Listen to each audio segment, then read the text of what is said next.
The story begins in the woods, where an injured woman seems to be running from something dangerous. She runs until someone's hand grabs her face. The hand is strong enough to crush it, taking the woman's life. We get a hazy look at the big man who did this. Later, we see a house in these woods. Inside it, a television shows a woman struggling while being restrained. A man watches this, considering it to be good entertainment. Soon, the big man who took the woman's life enters and drops her on the floor. The man who watches the TV heads over to him, asking what happened. He guesses the woman escaped, so he tells the huge man to take her away. Our attention is brought to an impressive cleaver that is stuck in a tree stump. The big man drops the woman beside it and starts to dismember her with the cleaver. The other man resumes watching the horror on his television. Both of them are engaged in something disturbing. The next scene introduces us to our main characters, riding in a car. The man in the passenger seat, Eric, tells the driver to slow down. The driver is Brian, giving Eric a look that communicates he doesn't like being told such things. In a short time, he becomes upset because the car needs gas. Two more people are in the car, Josh and his cousin, Sarah. Once the four of them arrive at a gas station, the cousins enter the store. Josh goes to the back, where he stares outside at the grass for some reason. An elderly sheriff happens to be at the gas station. Brian is alone in the car, seeing him talk to a local. He seems to take out a revolver due to the officer's presence.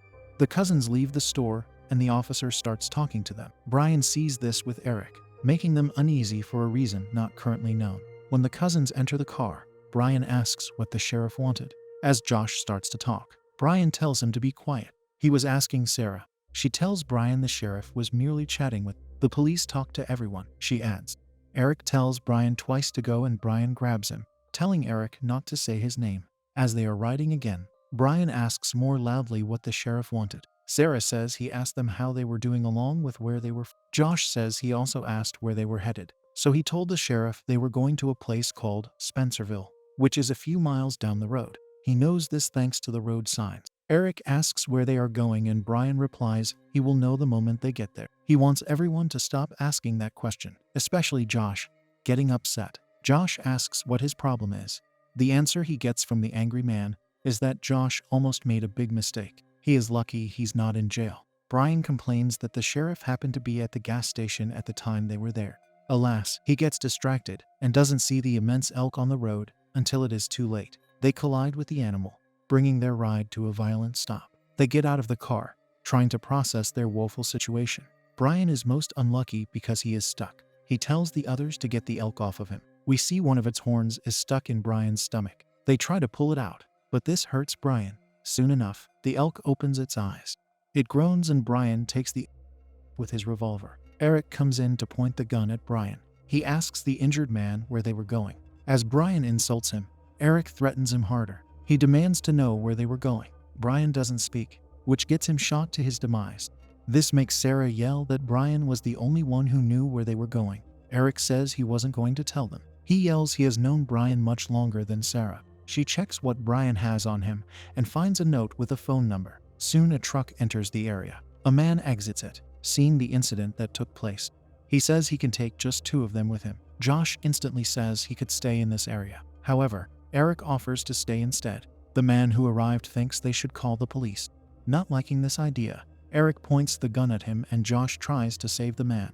Unfortunately, the stranger gets shot. Josh jumps on Eric, resulting in them struggling on the ground. While Sarah takes Josh off, the stranger escapes in his truck. Needless to say, Eric is furious with Josh.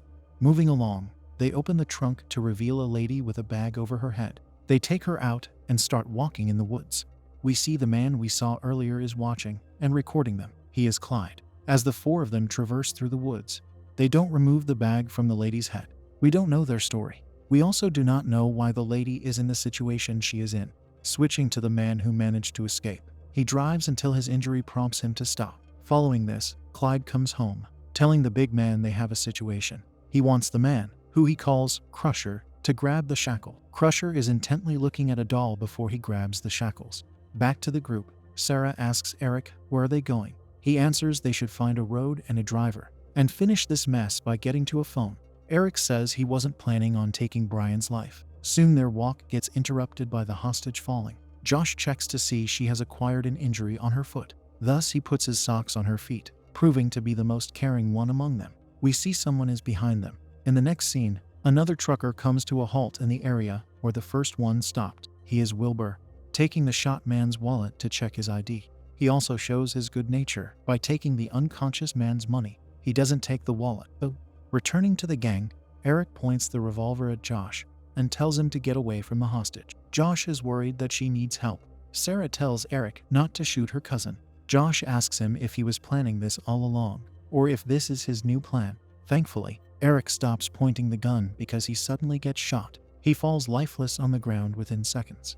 Clyde is the one who's delivered the saving bullet. He joins the group with a rifle. Sarah thanks him, but he points his rifle at her. We learn even more how disgusting he is when he speaks.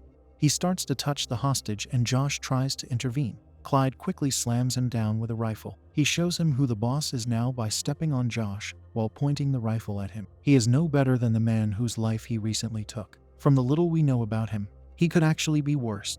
Clyde wants them to go with him. For some reason, he wants the hostage to stay here alone. Later, we see Wilbur enter a store to use the phone. He calls the sheriff. Shifting to the hostage, she tries to walk on her own, despite not being able to see. She gets startled upon hearing a sound. In a short time, she walks into Crusher, who punches her unconscious. Afterward, the trio walks to a tree and sees shackles hanging from it. Clyde orders them to restrain themselves with the shackles. Soon they return to the crash site with the shackles on. Clyde instructs Josh to remove the alcohol. He throws a knife on the ground for him to use, collecting it. Josh climbs on the huge animal to start striking its neck with the knife. Sarah is not enjoying the sight. It takes a lot of effort to remove the head of something this large.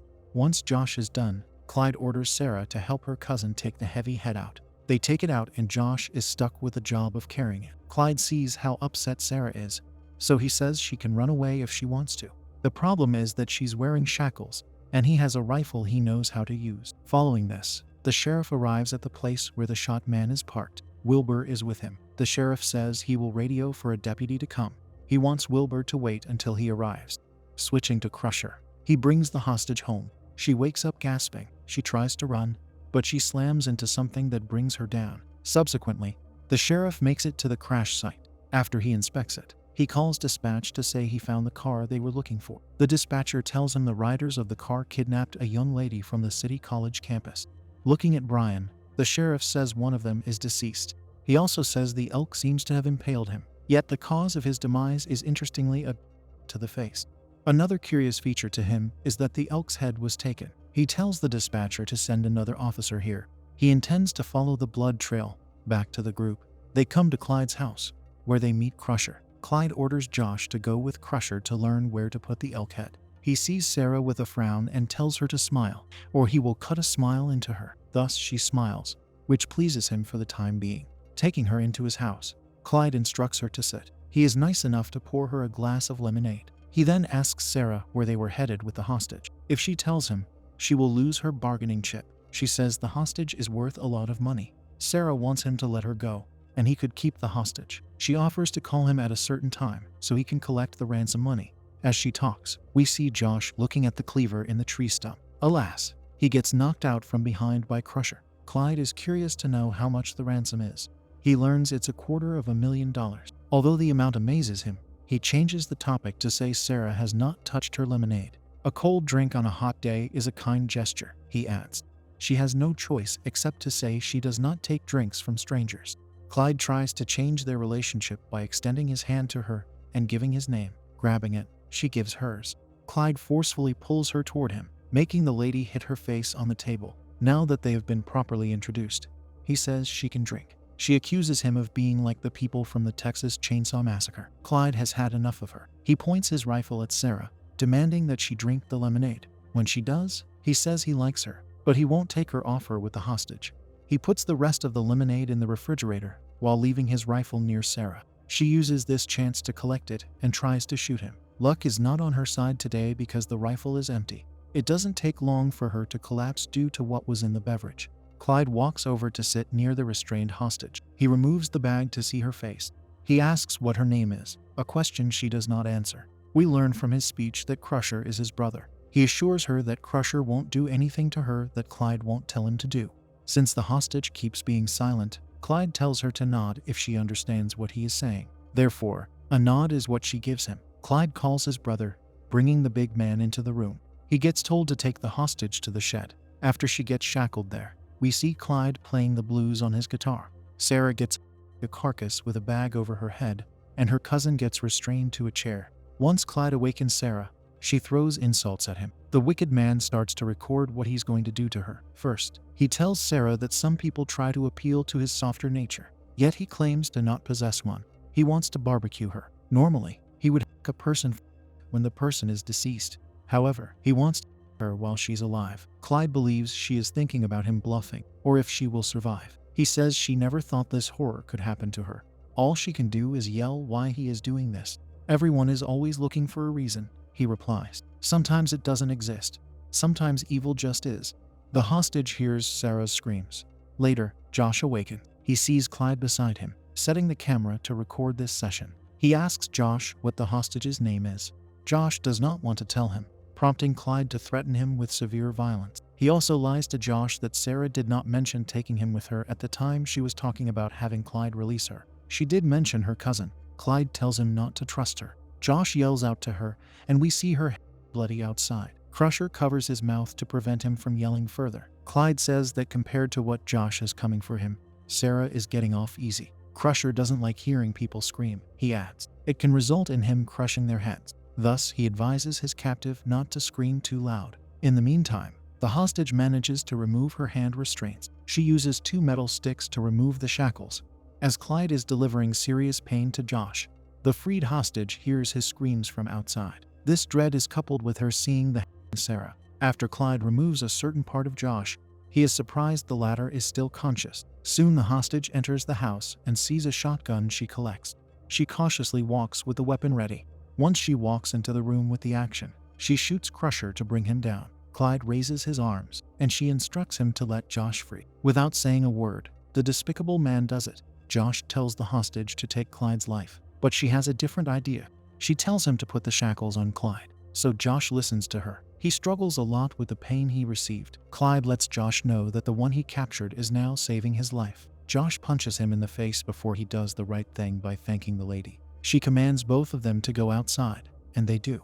Out there, Josh gets his cousin down. He removes the bag over her head to see she is still alive. Clyde tries to scare the hostage, telling her she only has one more shot in the firearm. When she takes his life, she doesn't have anything on her kidnappers. He says they know if she lives, their lives are finished. This means it will be her against them.